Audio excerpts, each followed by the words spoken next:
হুজুর জান্নাতের ভিতর আবার শপিং মল থাকবে কেমনে? প্রশ্ন আসতে পারে না? সহিহ মুসলিমের বর্ণনা, ইন্না ফিল জান্নাতি লা সুকান, জান্নাতের ভেতরে বিশাল এক শপিং মল থাকবে। এটা বোধহয় আমাদের বসুন্ধরা শপিং কমপ্লেক্সের মতো হবে, যমুনা ফিউচার পার্ক। দুবাইতে যে একটা আছে বিশাল শপিং মল, মালয়েশিয়ার মিড ভ্যালি, এগুলোর মতো হবে মনে হয়।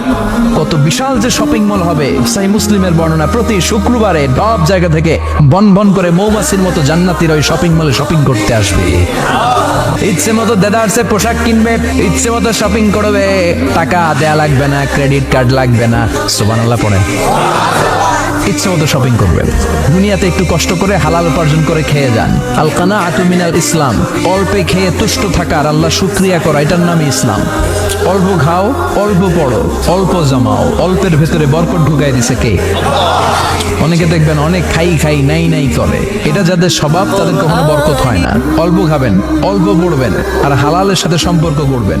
আল্লাহুম্মা কফিনি বিহালালিকা আন হারামিক ওয়া আগনিনি বিফাদলিকা আম্মান সিওয়াক। বিষ্ণুনবী দোয়া করতেন, আল্লাহ হালালকে আমার জন্য যথেষ্ট করেন, হারাম থেকে আমারে বাঁচিয়ে রাখেন। পড়েন আমিন। হালাল অল্প হলেও হালালে বরকত আছে না নাই?